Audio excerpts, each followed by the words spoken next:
prochains objectifs de l'exploration spatiale, ils sont au final assez simples. On va retourner vers la Lune, mais pas juste pour y planter un drapeau, vraiment pour s'y installer de manière un peu plus pérenne, un peu plus durable, en utilisant les ressources in situ, notamment l'eau sous forme de glace qui est au pôle sud de la Lune, et puis établir donc cette présence un peu permanente. Et ensuite, l'objectif ultime, c'est Mars.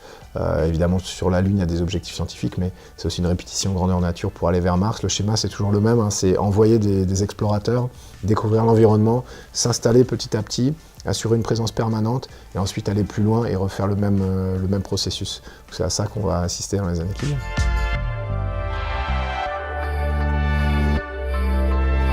Ce qu'on veut faire en allant sur Mars, c'est vraiment en apprendre plus sur la Terre en fait.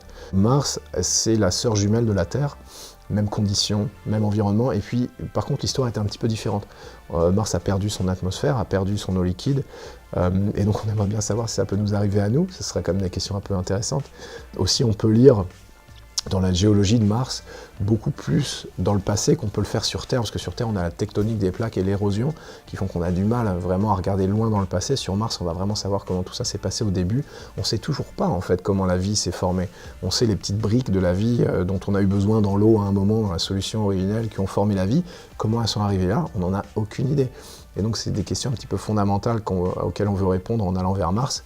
De manière générale, quand on va dans l'espace, c'est plutôt pour en apprendre beaucoup sur nous-mêmes.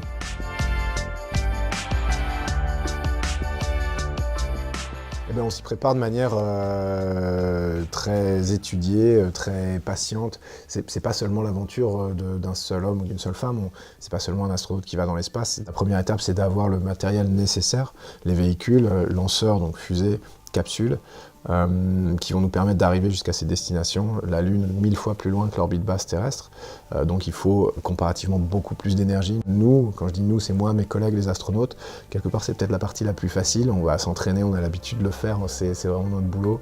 On va s'entraîner, on va se préparer, on va répéter les procédures, on va tester les matériels, et puis au moment de décoller, on sera prêt.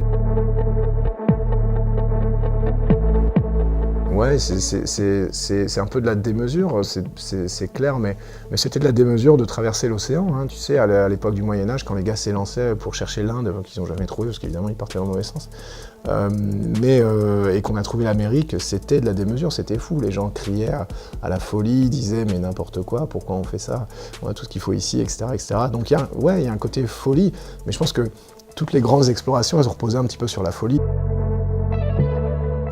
Alors, rêve ou réalité, le rêve ultime, ce serait d'aller sur Mars. Parce qu'aller sur Mars, personne n'y est jamais allé, parce que ce sera une aventure dingue. Si on voit les petits pas de l'homme sur la Lune, la répercussion que ça a eu sur Mars, c'est vraiment quelque chose où ce sera la plus grande aventure scientifique, je pense, de tous les temps, avec les risques associés évidemment. Mais malheureusement, je ne sais pas si je pourrais participer à ça, parce que j'ai 44 ans maintenant. Est-ce que je ne suis pas déjà un petit peu vieux? Je ne sais pas. Mais en tout cas, la Lune, qui est un rêve un peu plus réel, parce que ça c'est dans quelques années, on a dit à partir de 2025, une mission tous les ans. Clairement, moi et mes collègues, on sera encore là, on lèvera la main pour répondre quand on demandera des volontaires. Donc ça, c'est un rêve que je fais éveiller. Ouais.